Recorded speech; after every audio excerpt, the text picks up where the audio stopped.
In an unknown house, we see a pile of books in a boy's room. The boy starts talking about how he has always loved comics since he was a child, and we see our protagonist reading something while smiling. Our protagonist was reading a comic from some anime while laughing, and his future self narrates that every time he read comics, he noticed something. That something was that the main characters simply weren't cool or interesting. He explains that instead, the truly incredible ones were the characters who usually seemed indiscreet but hid their true powers. And because of this, since he was young, he wanted to be a secretly powerful character, and so time passed. With this, the young man developed the special ability to help others in secret, and then we see the boy pushing a cart with an elderly woman. The lady looks back and surprisingly sees absolutely nothing and questions why it was so light when there was no one helping her. The woman continues talking that this hill was usually a challenge when pulling the cart alone, and we see our protagonist hiding behind a wall. She continues her path and finishes by saying it was as if someone was pushing from behind, and the boy says it was close, and this time she almost saw him. The boy adjusts his glasses, stating that it was better to stop for the day before being caught helping more people.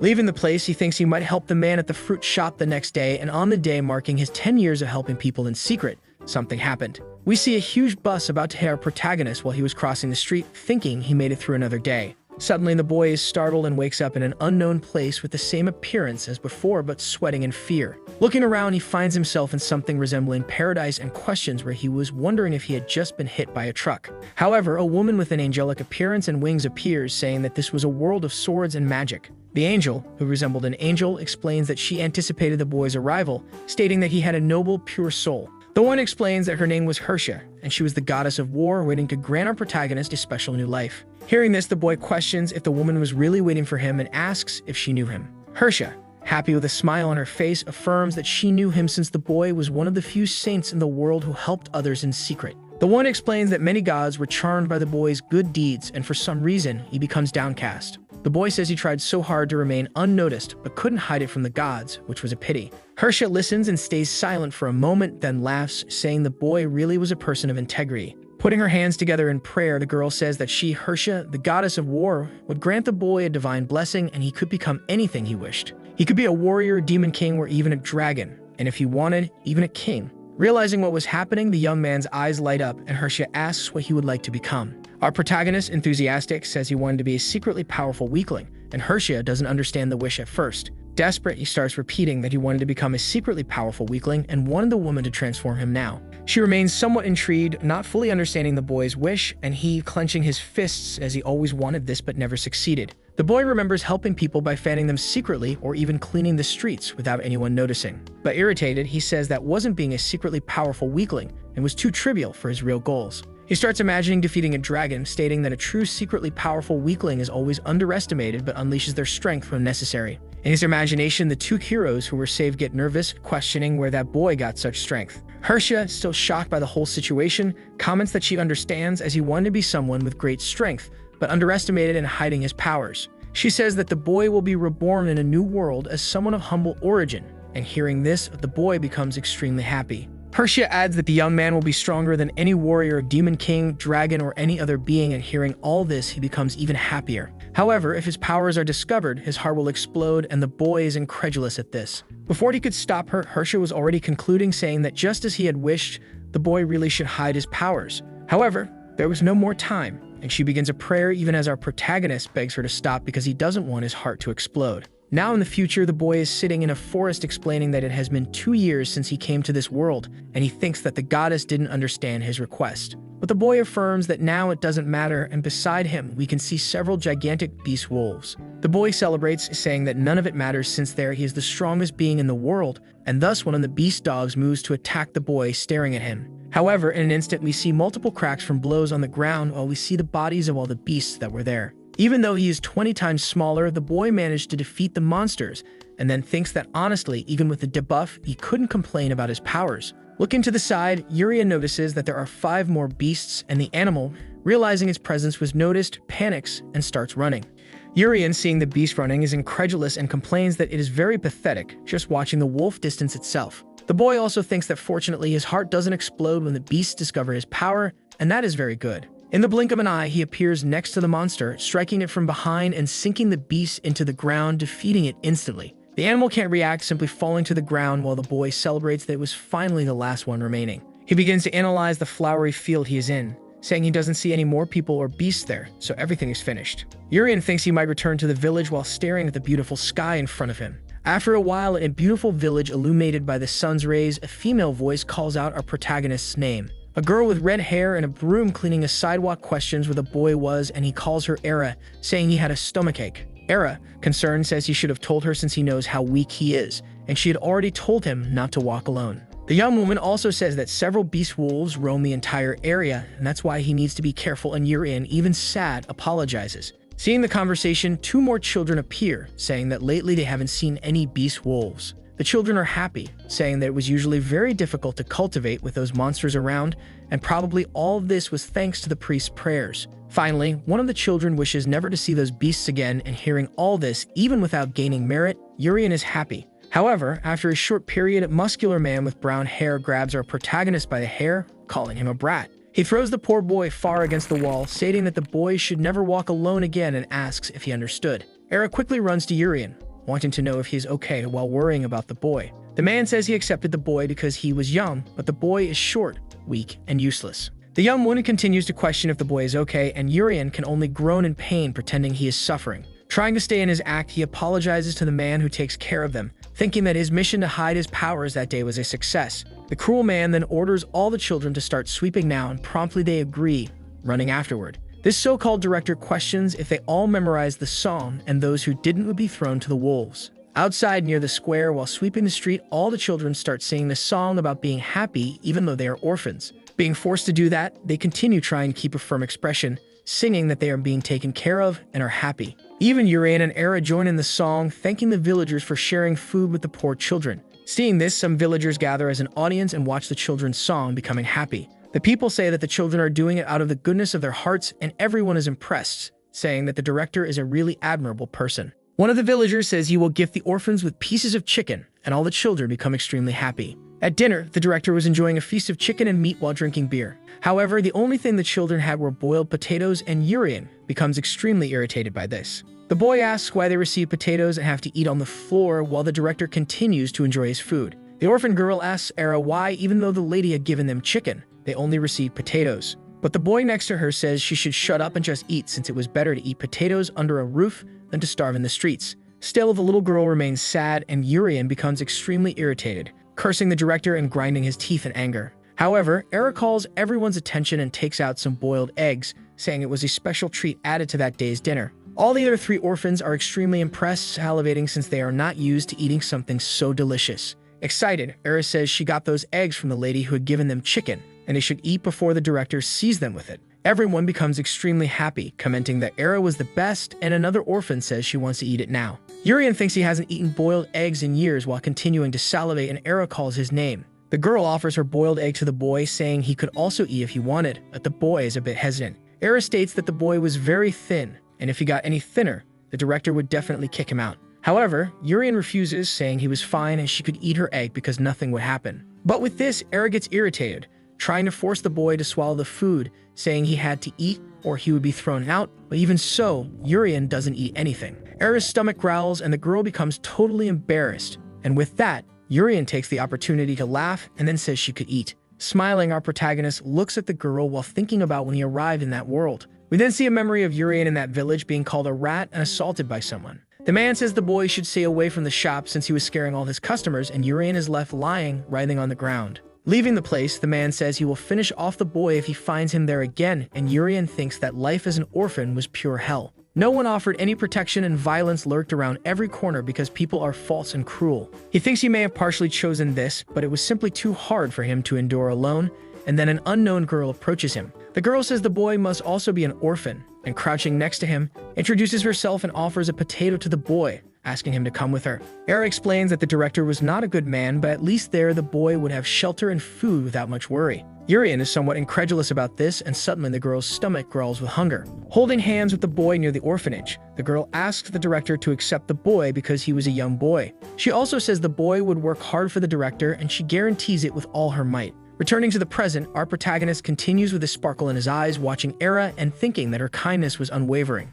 The boy takes the egg from the girl's hand and forces her to eat quickly, saying that the 2 of them would go to the magic school together. Urian explains that the school accepts people of any background, and he heard that everyone there can feast on all the delicious food they want. Hearing this, the other two orphans become extremely excited, saying they also wanted to go there. Era, like an older sister, hugs all three children while saying they would all go to the magic school together. She also comments that there they will enjoy the succulent meals and study instead of working so hard. And finally, the girl concludes that they will overcome this together and go to the magic school as a family. After a while, we see the director calling the children, saying he has good news for them, and all the children go to him. The man says that Era will be adopted that day and asks everyone to congratulate the girl, and Urian is shocked. The girl starts crying, apologizing for not being able to stay and take care of all the boys. However, the two boys who were not Urian ask her not to say that since they were happy for her. However, the director was not finished speaking, explaining that he also had more good news and calls Urian. With a terrifying expression, he goes to the boy, stating that the boy had been selected as a sacrifice for the wolf god, and congratulates the young man.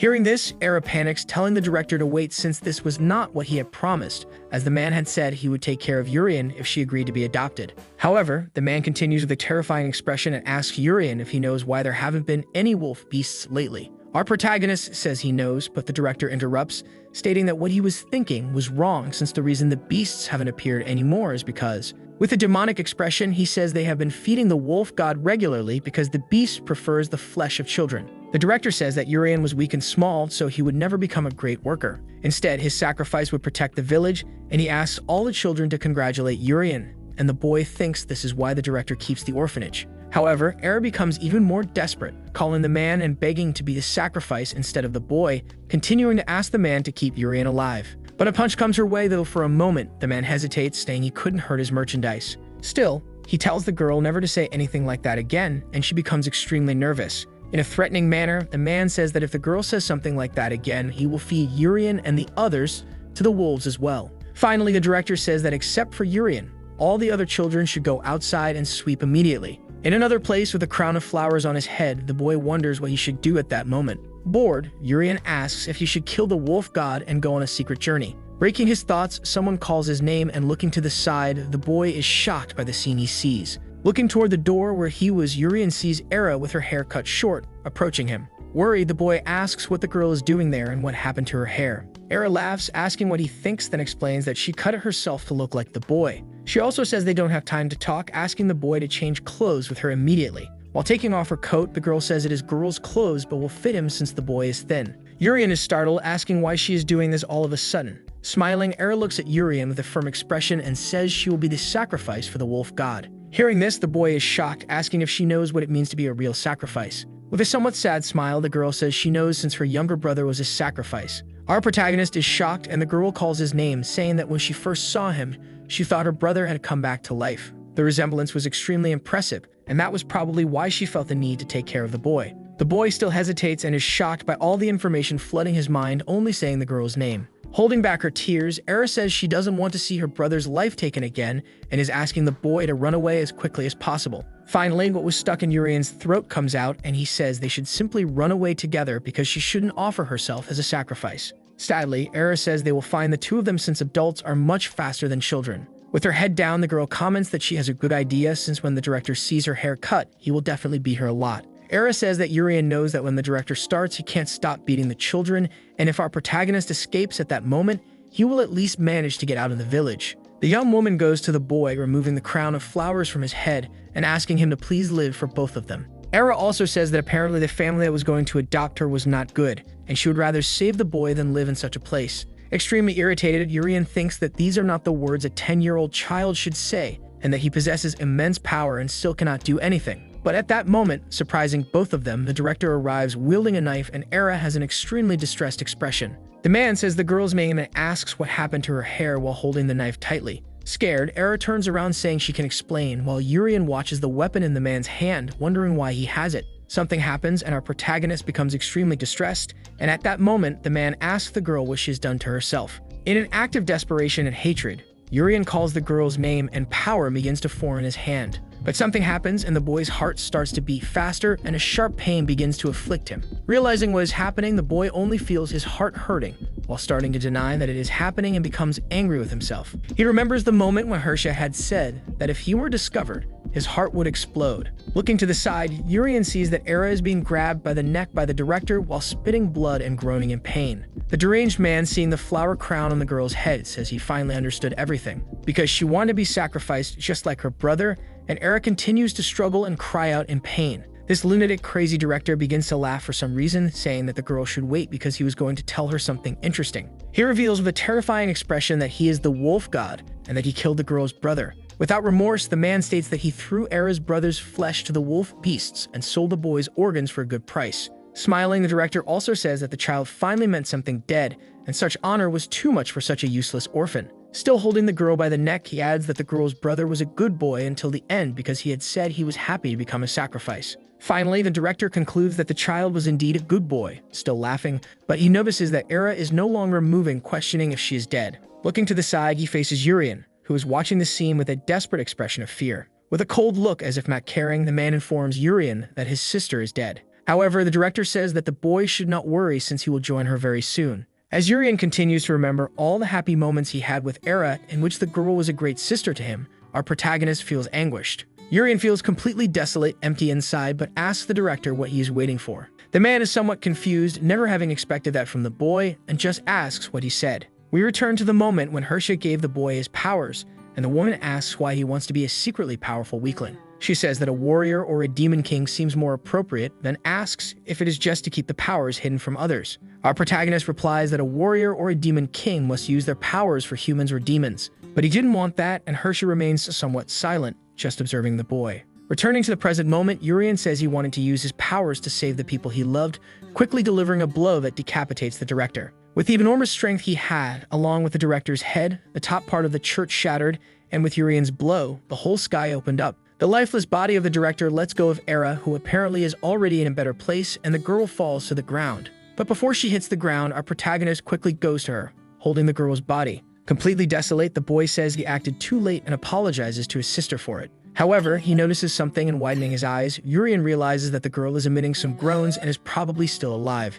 He smiles happily, and with the enormous strength he has, uses his power to heal the girl instantly. Various green particles appear around the girl, healing her wounds, and Urian thanks God for not being too late. Looking at the sun illuminating the roofless church, he accepts his fate and begins the process. Our protagonist starts to close his eyes, stating that he has no regrets. However, even after a while, nothing happens, and the boy wonders why he is still alive. Looking at the director's body on the ground, he begins to put the pieces together and supposes that this is the reason he is still alive. If a person dies without discovering his powers, Urian's heart remains intact. Our protagonist thanks the goddess because, thanks to her, he managed to reincarnate in a new world. And he managed to save Era and her siblings from that cursed, psychopathic director who only harmed children. Since that day, 4 years have passed, and we see our young protagonist in front of a demonic beast with deer horns. Urian stares at the beast with wide eyes, while the monster, with its demonic expression and red eyes, stares back at our protagonist. For some reason, the boy gets scared and thinks he forgot to drink his morning milk, which is why he has that expression.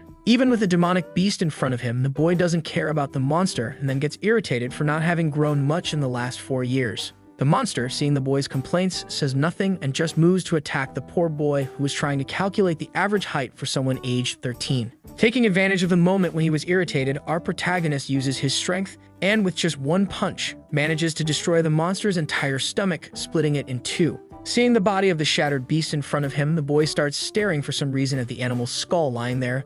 With an embarrassed face, he wonders if eating horns would make him grow taller since the boy remains short even though he eats well. Finally, he concludes that, as always, he remains the strongest in the world, and already in a church in the middle of a forest, someone is calling Era and Urian. The boy and the girl are already well grown, and the person says that they are both old enough to take the admission exam for the magic school. The person is a nun named Arlen, and the woman, who is somewhat elderly, asks if the children have prepared well. Our protagonist also thinks that Sister Arlen took in all 4 children from the orphanage after the director's death. And after the woman's question, Era replies that yes, thanks to the woman, they are well prepared, and the other 2 siblings wish their family members good luck. With a smile on her face, the nun says that it is very good and affirms that there must be a reason why God took the director but left the 2 boys alive. Concluding that she hopes the Lord's blessing is with the 2 of them for the magic school admission exam. The 2 boys thank her, saying they will pass. Urian explains that the magic school was the place they all dreamed of reaching when they were in that terrible orphanage. And it is also the place he has been waiting a long time to go to, and thinking about it,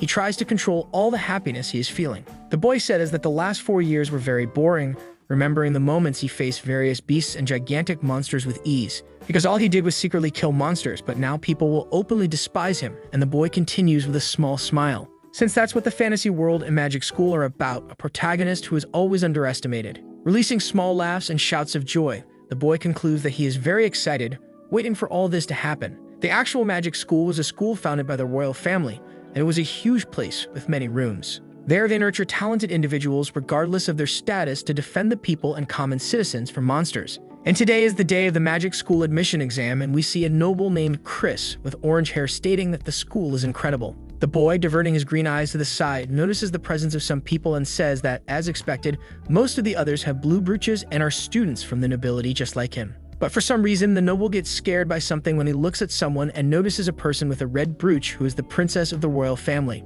Nervous, the boy starts to find it amusing because he says that this year's admission exam is no joke and is very competitive, considering the number of people. However, we see Era talking to Urian, asking him not to let his nervousness affect him. This sudden conversation distracts Chris, and looking to the side, the boy sees that those people were wearing a black brooch. At that moment, Era was walking extremely excitedly, stating that she and Urian needed to act as usual, but the boy says that the one who was nervous was her. Some laughter can be heard, and our protagonist diverts his attention, wondering what it was, and looking to the side, he finds the situation he had been wishing for. Chris, the noble, was saying that their statuses were not taken into account, but questioning how such lowly creatures could even dream of entering that school. Two other people with blue brooches also start mocking Urian and Era's black brooches, questioning if they even knew how to read and calling them poor. The mockery doesn't stop, and the arrogant nobles claim that the two will be eliminated anyway, and Era starts to get stressed hearing all that. Amazingly, our protagonist is getting happy, saying that this is how it should be in the classic storyline of a character with hidden strength.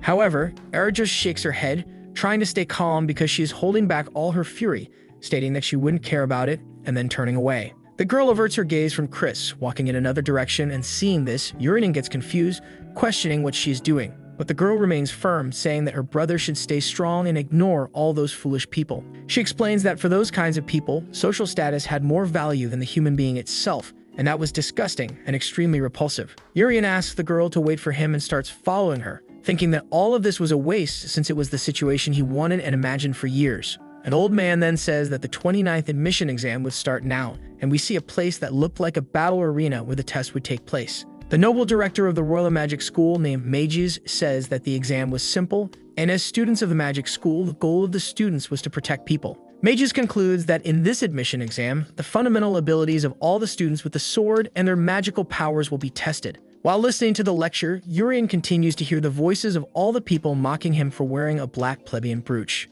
A man named Gariumbi, who has a blindfold covering his eyes and dark hair, is the fencing exam instructor. Riambi says that for the test, all the students have to do is use the training sword in front of them to cut the target behind him in one go, and then the man demonstrates the test, quickly cutting the training dummy with his sword. Some students, seeing that the teacher had cut an object so far from himself, are impressed because he cut it as if it were a piece of paper. The man takes a list and says that everyone should come when he calls their names, and then Riambi calls the name of a person named Keen. A girl with white hair who had been seen earlier and is part of the nobility seems very nervous, and then the girl responds that she is there. Teen stands in front of the training dummy, and Professor Riambi walks up to her side, then stating that she could start whenever she felt ready. Still nervous about the whole situation, the girl asks if she will be disqualified if she doesn't manage to cut the dummy in one go. Riambi responds that she won't be since they don't have any high expectations for her. The man says that she could be at the same level as the other children anyway, so she didn't have to try to show everyone something special. Teen says she understands, and in a completely awkward manner,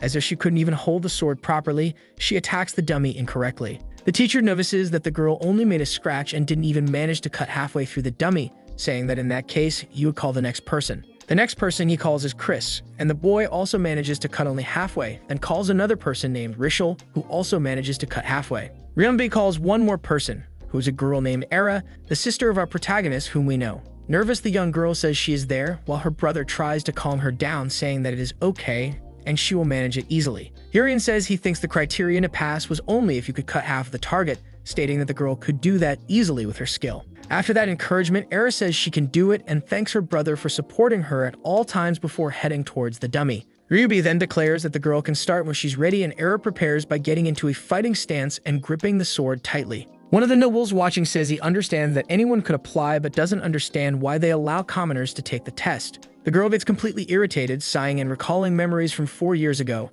remembering that in the end she failed to protect Urian. Determined with her goals, Era gets angry and then strikes the straw dummy, easily cutting it in two. Even the teacher's mouth drops open in surprise as if he couldn't believe what he was seeing, and Urian, seeing this, keeps smiling as he watches the girl. The nobles in the audience are also completely shocked, saying she was the first person to cut through it all, even with a black brooch. Era states that now she will be the one to protect her brother Urien, because the boy was especially weak and needed her. Ryubi is silent for a moment because an enchanted rod was placed in the middle of that target. And even if the students attacked with all their might, they couldn't have cut it at all. To cut it, she would need to strengthen the sword with mana, but doing so is difficult even for fully developed adults. Still, this girl did it unconsciously, and looking at Era, the man sees that beside her, Urien was approaching with the girl. He thinks that the girl is extremely talented, then calls her brother, stating that he is next for the test. Our protagonist gets into a fighting stance with the sword while staring at the straw dummy and tries to concentrate to control his powers. Again, Ryubi says that the boy can start when he's ready,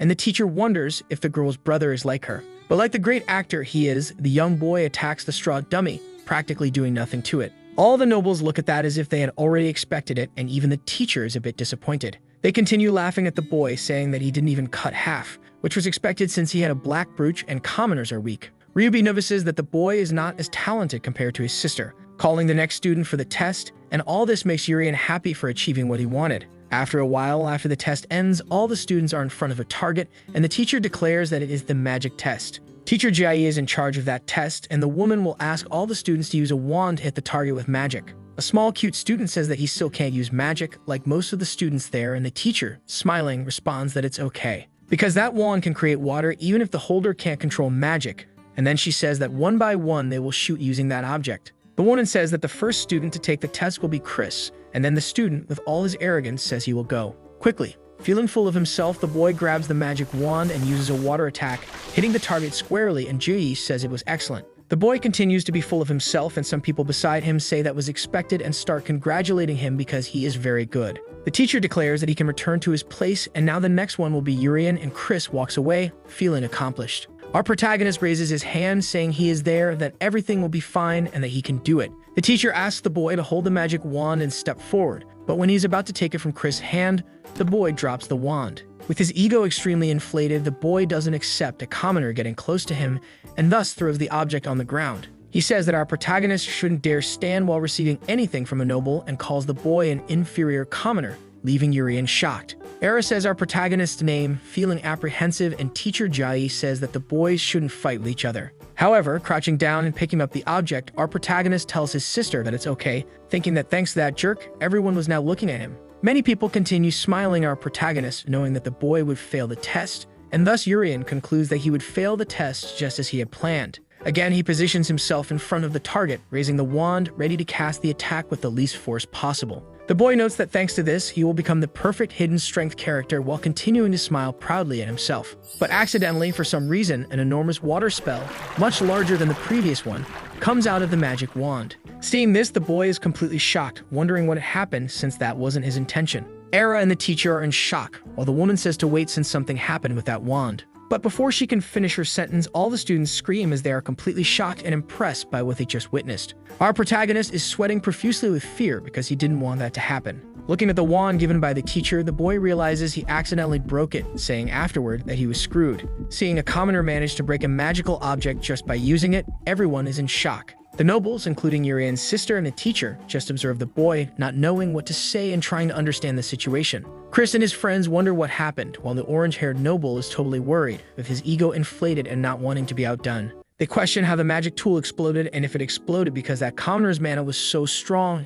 and at that moment, Urien thinks he has a problem. However, one of the nobles offers a solution, stating that the tool was at fault and it must have been defective after being used for so long. Chris supports the idea, saying there is no way a commoner would have destroyed a magical tool, and hearing that, our protagonist sees a way out. Afraid of being outdone, all the nobles agree, stating that a commoner wouldn't have enough magic to break a magical tool. People buy into this idea and continue to support that the tool broke and the commoner was very unlucky, and thus our protagonist is extremely happy. Looking at the wand in his hand, the boy says that the tool was very weak because it broke right after he used just a little bit of his power. The boy thinks he has just become a hidden strength character and can't be caught right now, so he won't let his guard down. After a while, the director says that the last test involves forming a team of 3 people and going into the forest to hunt a magical bear monster and bring back its tooth. The old man says that it doesn't matter if you have good swordsmanship or a lot of mana. It won't help if you can't even face a monster, so they will prove their worth. Hearing this, our protagonist questions if the final test is really just about hunting monsters, and his sister goes to his side, calling him. The girl says that they are one step away from their dream, so they will do their best until the end and pass, not giving up despite any adversity. Hearing that, Urian smiles, filling with pride for his big sister, and then the boy agrees with the girl, saying that they will strive until the end. Then finally, the director announces that he will reveal the teams at that moment, and that the people whose brooches emit the same color of light will form a group. On Era's black brooch, a strong light begins to be emitted, and the girl, observing it, notices that the light is turning reddish and then wonders what team she is in. Then a young boy with white hair says that he found the girl and that they are in the same team, and Era notices that his brooch is also red. The boy is accompanied by the royal princess, and he asks Era to join them since the three of them will head to the forest right away. Seeing the two nobles, Era just agrees, and Chris becomes envious because she and the boy are in the same team as the princess, saying that the commoner was very lucky. Seeing this, our protagonist thinks it's good because fortunately his sister is in a team with strong people, which will help her pass the exam. Before leaving, the young girl greets Urian, telling him to stay strong to pass, and the boy waves back, just saying goodbye. However, after his sister leaves, the boy wonders why he hasn't received any light, and behind him, some nobles start mocking him. Urian thinks it's good since he will be ignored, but the boy questions if he will have a team, and suddenly a voice appears beside him, saying they finally found him. A boy with gray hair and a girl with white hair approach our protagonist, stating that their team doesn't have a color. The boy asks if our protagonist's name is Urian, and at that moment, the girl beside him remains silent, just shy about the situation. The boy says he was observing Urian during the test and introduces himself as Rishal, asking them to do their best in this test. The girl beside him introduces herself as Teen, but continues to be shy, and our protagonist greets her, thinking that having a team is a relief. However, two nobles with purple glowing badges notice Urian's team and say that black and green brooches are on the same team, laughing at that. They also say that it was Rishal's fourth time taking the test, and he was a very untalented guy, which was expected from a commoner from the suburbs. And that girl team was a noble called the Abandoned Noble, continuing the mockery with the two poor kids who do not react. While hearing the laughter, Rishal and the noble girl become extremely uncomfortable, making them sad and downcast. Seeing this, Urian questions himself about what is happening, looking at his teammates. Our protagonist thinks he is with a repeater and an abandoned noble, and looking at the other group laughing at them, the young boy thinks the situation is perfect. Smiling, he looks at his team, stating that they will manage to pass, so Rishal and Teen, hearing this, smile, showing they are impressed. Rishal goes to his friend Urian, saying that all this was expected from the boy and that he had misunderstood. He states that our protagonist is confident and appears calm even among the nobility, and even as a commoner, he would like to have those skills. Rishal adds that Urian must indeed be admitted to the school, and hearing all this, the boy is somewhat confused but agrees with the boy. Teen, still nervous, asks if they can pass with so much difficulty in the test. She says she did poorly in both the magic and fencing tests, and is not confident if she will be admitted to the school. Our protagonist talks about the fencing and magic training and realizes that those were tests to pass the school. The boy remembers the moment he used his sword to cut the dummy and used the wand to cast magic. Urian becomes completely nervous, sweating and in despair, thinking he did poorly in both tests and is even more screwed. Our protagonist recalls the moment when Era told them to do their best to pass and get a better life. Urian falls into total despair and a crisis, stating that he would disappoint his big sister, and he doesn't want that. But Rishal, who is confident, says that everything is fine because they still have a chance to pass. The boy explains that it is not something he is proud of, but he has experienced from taking the test 4 times, so he knows that even failing both tests, it is possible to pass. Because the hunting test gives the most points, and if they combine their forces, the 3 of them can easily pass just by completing the last test. Urian feels extremely relieved, thinking he will be able to pass along with his sister, but Tina asks why Rishal said that with such confidence. After a while, an enormous forest with gigantic trees and a sun illuminating the whole place can be seen. After all that confident speech, Urian thinks that in this way they won't pass, and we see the 3 kids running from a huge fire-breathing bear monster. During the chase, the commoner Rishal pleads with the noble girl to attack the bear since she is stronger, but Teen can only run and apologize. After a long time of running, the 3 were deeper in the forest, and Rishal states that they have escaped, saying that the test was more brutal than he imagined. Urian thinks that to be admitted, he has to hunt the bear monster, but there is no way to do that with these 2, looking at his teammates. Our protagonist thinks that if he were alone, he could hunt even 100 of those beasts and wonders what he should do. Rishal thinks that this way they would all fail and therefore need to think of something immediately. The boy says that they all had their own difficulties, but he didn't want to fail this year since it was also his last. So they would just take the beast's molar, and upon hearing this, the other 2 boys get confused. Rishal explains that the test description was to hunt a bear monster and bring its molars, but they couldn't hunt because they were weak. And that's why the boys would only bring the beast's teeth, stating this with confidence. Urian gets even more confused, questioning if it was possible, and Rishel crouches, citing knowing a way to make it work. Looking at the creature in the distance, the boy explains that if Urian could observe, a monster always has its teeth showing. And the boy says that if Urian and Tien listen to him, they will be able to get the molars even if they can't kill one of the beasts, and the two become extremely happy. The boy explains that he was lucky this year because bears are the easiest monsters of all in the hunting tests. He takes a bag, asking Tien to pour all the liquid inside the bag over the girl's body. However, hearing this, the girl gets confused and Rishel explains that it was deer blood because bears are extremely sensitive to smells, and they will take advantage of the beast's distraction.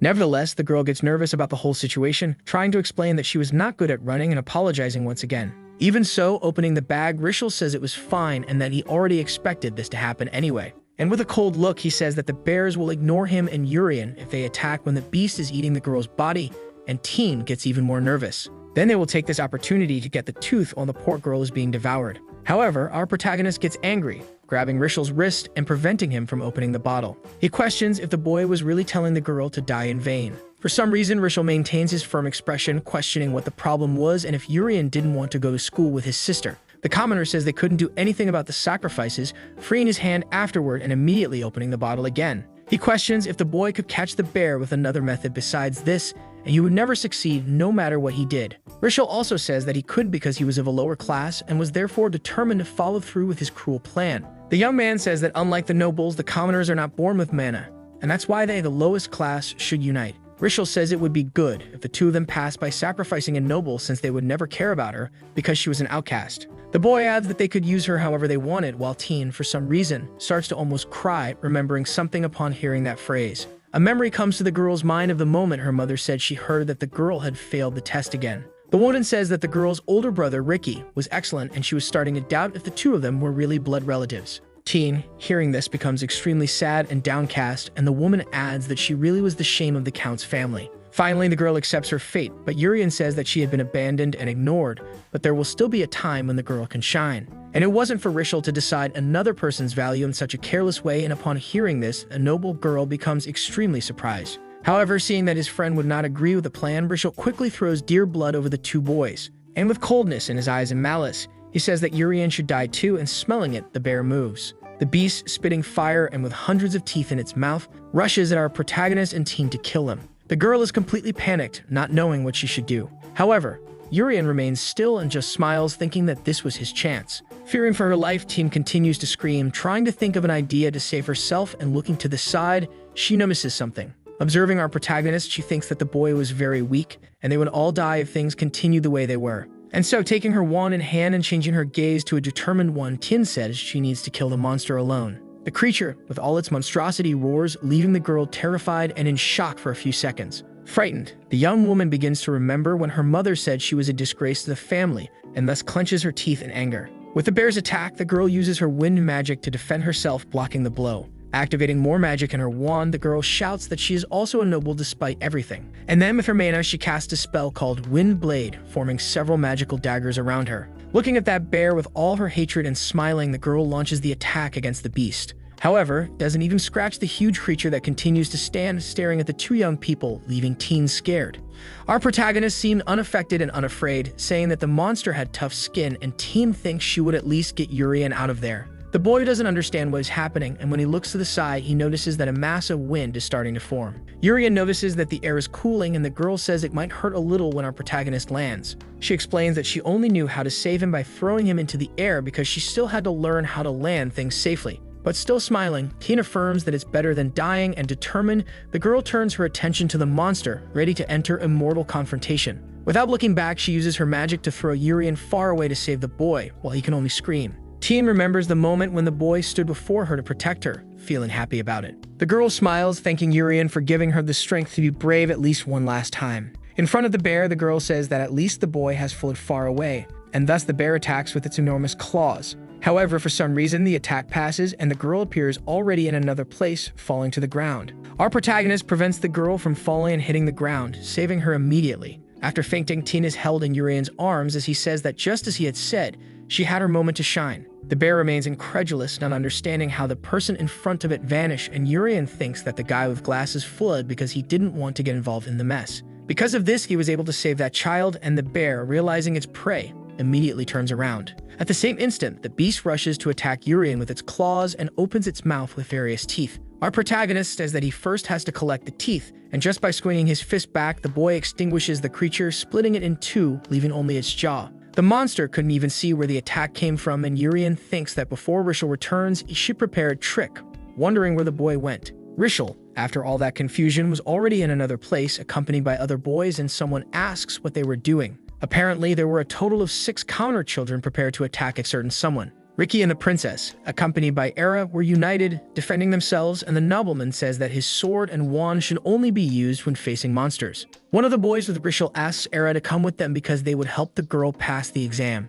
Ricky is confused, stating that the only person with the authority to approve or fail a student is the principal, and questions how those students plan to do that. The commoner replies that they would make the nobles fail, and all the others would pass in their places, and then one of their friends tells him to stop talking. Ricky concludes that all the commoners have banded together, and the boy who is talking retorts, stating that the nobles are to blame since they all want the commoners to fail. Once again, the boy asks Era to accompany them, and Ricky questions if the boy really thought he could defeat him if he had the girl on his side. Nervous but angry, the boy starts laughing, affirming that the ones who will defeat him aren't the boys, but again his friend asks him not to reveal the plans. However, the boy doesn't listen, revealing that it's the monsters that will defeat the nobles since the commoners are using the bear monsters as an advantage to kill him. Ricky, seeing this, continues with a serious expression, then stating that he understood. Kin's brother says he noticed the number of commoners participating this year increased, and it must all be for this plan that has been in the works for a long time. The princess says they probably knew that bear monsters get excited by the smell of blood. With a sad expression, the girl says that as a member of the royal family, she must say that this situation is unfortunate, and she laments for the boys. She adds that the future protectors of the people and soon-to-be students of the Magic Academy are using monsters for such a purpose. Then, changing her expression to anger, the girl asks her vassal Ricky to capture those people alive. The girl states that those who use the last part of the exam and the monster's attributes to endanger their fellow examinees will be investigated by the royal family, and thus the boy, with his sword in hand, goes to attack the boys. Spinning his weapon to use the blunt side, the boy manages to hit 3 of the other exam participants. The 3 commoners who were hit immediately fall unconscious to the ground without even being able to react, and Ricky stares at the others who were still standing. Seeing this, Rishal starts to get scared and desperate, asking the other 2 who were still awake with him to pour the blood over Ricky. The boys do so, but immediately the blood that was in the air stops and begins to undergo some magical effect. The commoner with glasses notices that the blood is drying up, wondering how that could be possible and who was responsible for it. The girl using that magic was the kingdom's princess, who asks all those who were still awake to surrender immediately. Suruti then states that their plan has failed, and beside her, Era holds a sword, but remains silent. Our protagonist's sister thinks that those 2 were incredible because even in that situation, she didn't need to do anything. Seeing his plan collapse, Rishal states that this year was the first and last chance to make it work since they will never have that opportunity again. The boy also says that if they get caught now, it will be the end for all of them, and the 2 commoners who were still awake start to get desperate. In an act of desperation, Rishal begins to cut his own arm with a sword, telling his friends not to give up. And even though reluctant, the boys agree, also filled with rage, and do the same. Seeing all that blood gushing from living people, the princess wondered how far those guys would go for such a foolish goal. However, before she could think about it, a group of bear monsters begins to get furious, smelling the odor, and rush toward the people. Era completely despairs, realizing there were 4 bear monsters, and she didn't even know what that monster looked like. Seeing that extremely terrifying beast, the girl questions if children like them who were there could have any chance against the monster. Rishal then states that they will not be caught so easily, cursing the nobles afterward, but Ricky remains calm and just activates his wind ability. And with just one swing of his sword, the boy manages to decapitate the 4 bears that were there in the blink of an eye. Rishal can only look up and see the lifeless bodies of the bears fall to the ground, watching his plan come to an end. Ricky calmly says that the commoners should not hurt themselves just because their plan didn't work out since they were also citizens of this kingdom and Era, watching the whole scene, thinks that Noble was on a completely different level. After a while, all the commoners are tied up and Rishal is crying, lamenting that everything went wrong. Ricky says that now that he looked at the boy, he remembered that his sister was in his group and asks where the girl was. Rishal changes his face to a frightening expression while starting to laugh hysterically. The boy says that both Ricky's sister and Era's brother were in his group, continuing to laugh for no reason. Scarily, the boy states that Urian and Teen are already dead, and that the 2 boys were nothing compared to Ricky and Era,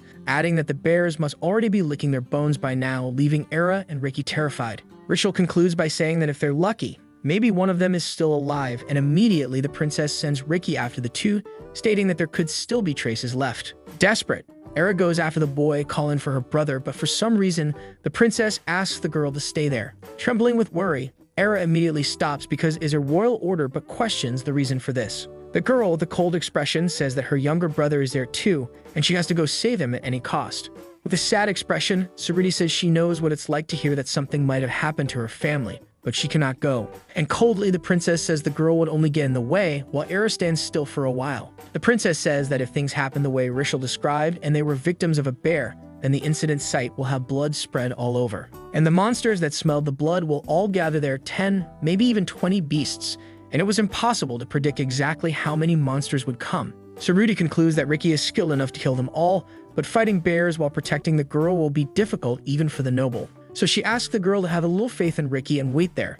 Era remains reluctant, holding her sword firmly and calling her brother's name. After a while, the boy Ricky, with his white hair, was running in the direction he thought his sister was. He sees that his sister Tian was lying on the ground holding a bear monster's fang. However, the boy sees something that makes him quickly stop his run, and in front of him, our protagonist was dressed in a knight's mask. Looking to the side, Urian wonders what was happening since he wasn't the same guy with glasses who had previously attacked the two. Ricky notices that the boy was wearing the black brooch, so he probably was part of the group that attacked the princess. After seeing his unconscious sister, the boy wrongly assumes that the culprit was that unknown person, and questions how he dared to do that. After that, the hero rushes at Urian with his sword, which Urian quickly manages to defend against. The two swords clash, and our protagonist manages to stop the boy's attack, who wonders how the commoner had blocked his strike. Urian states that his surprise attack is dangerous, trying to calm the situation, and Ricky thinks that his reaction speed was incredible. The white-haired boy questions if the boy thought he would get away without a scratch after attacking his sister,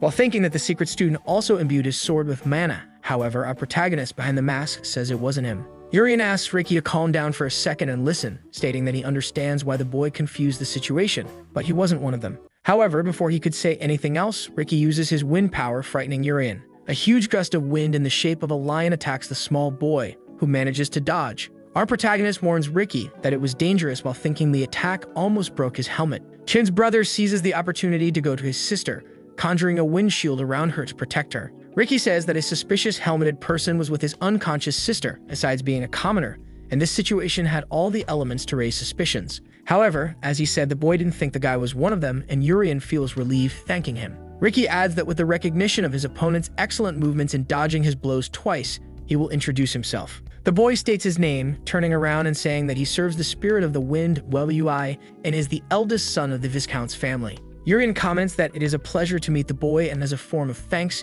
introduces himself with a fake name, Yuri Sungdun. Ricky repeats the boy's name, stating that since he said he wasn't one of them, he would ask the boy one thing. The boy, furious with several wind blades around him, asks if the unknown boy knew who did that to his sister. With all that power, our protagonist says that there was too much wind interfering and he would reveal it. But our protagonist remembers that it was he who knocked out the girl, but it was all to protect her. So Urian gives himself up, stating that it was him, but before he could explain that he only knocked her out, Ricky was already completely irritated. The boy says that this time he will break the boy's ridiculous helmet first, rushing at the boy. Our protagonist starts to think that resolving misunderstandings wasn't that easy, sighing and accepting the situation.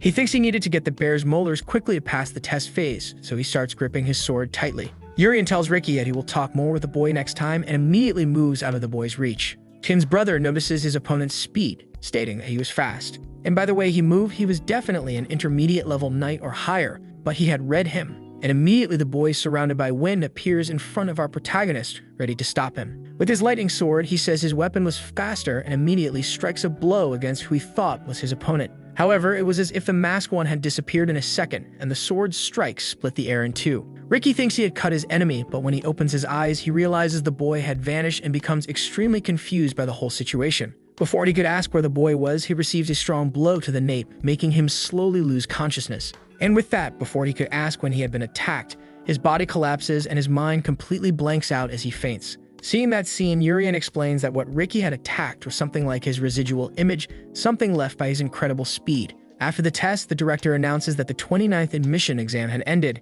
and he was in a room with other teachers. Inside, an assistant to the director says that there was an unfortunate incident where some examinees attacked others using monsters, but the princess resolved the conflict. The director, hearing this, says that they all work hard, and the magic teacher says that the quality of the students was high this year. However, a boy with pink hair disagrees, stating that the woman was wrong, saying that this year was a complete mess since the commoners were all agitated. Hearing this, the woman gets irritated, ordering Jerry to abstain from such comments since the Royal School of Magic didn't care about status. The prejudiced teacher says the woman was wrong as it was just a facade, then insults the girl's father. Jaya gets even more irritated, telling the teacher to shut up and not bring her father's name when talking about the school. The director gives a huge shout, making even his assistant's eardrums hurt, and he asks his helper to explain the rest to the teachers. Then the assistant says that in total, 29 people were approved, and he would announce the top 10. We see some nobles and commoners looking at the list of those who had passed, and the top 10 who passed were: in first place, the Princess Suruti, with her delicate appearance and pink hair like a beautiful cherry blossom.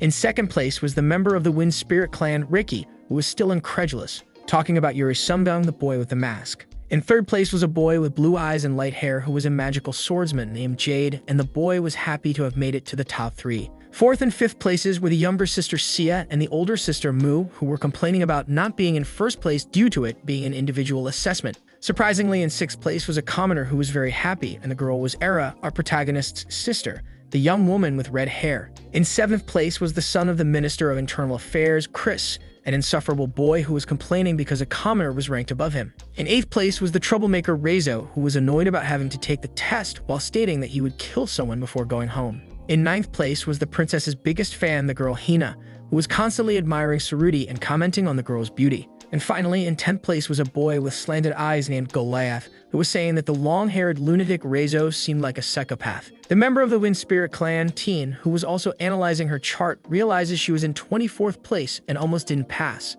Teen thinks her brother is amazing because he was in second place, but when she tries to find Urian's name, she can't. Our protagonist is laughing for some reason as he is completely nervous and sweating cold while thinking that this is bad. The boy realizes he had failed and the chart in front of him was saying that. The boy thinks he definitely got the bear's molar but still failed, thinking he relaxed too much with the fencing and magic tests. His sister Era comes up to him, saying she heard the boy had fallen into a trap, and the girl mentions she is happy the boy is okay. Era says that she wanted to go after her brother immediately but couldn't. However, Urian says it's okay and apologizes for worrying her. Urian says that, in any case, she was amazing for getting 6th place, and he heard there are benefits if she's in the top 10. Embarrassed, the girl thanks him and says she just thinks she was lucky and hopes to be lucky again next year. Hearing that, our protagonist finds it strange and doesn't understand why she said next year. Erin explains that she won't enroll this year because she wants to take the test next year with her brother. She adds that their goal is to pass and attend the school together, but Urian is shocked to hear that. Someone else who hears this is the noble Chris, who starts laughing at the two, saying they could fail together too. The boy, for some reason, keeps laughing and chuckling, but Urian and Era just ignore him, looking back at him. Even embarrassed, he doesn't stop laughing while continuing to mock Urian, and Urian wonders if he should beat him up now. For some reason, the teacher Jai gets irritated, stating that this is wrong and she cannot accept those results. The director comments that he thinks the results were as expected but questions if there was something more, and his assistant agrees with him. The woman explains that she's not talking about the top 10, but that she cannot accept the fact that the participant Urian didn't pass the selection. The director's assistant explains that he is the younger brother of the 6th place Era, and even though Urian brought the molars, it seems he didn't do everything alone. Rambi says that compared to his sister, the boy's fencing was completely lacking. However, Jai gets irritated,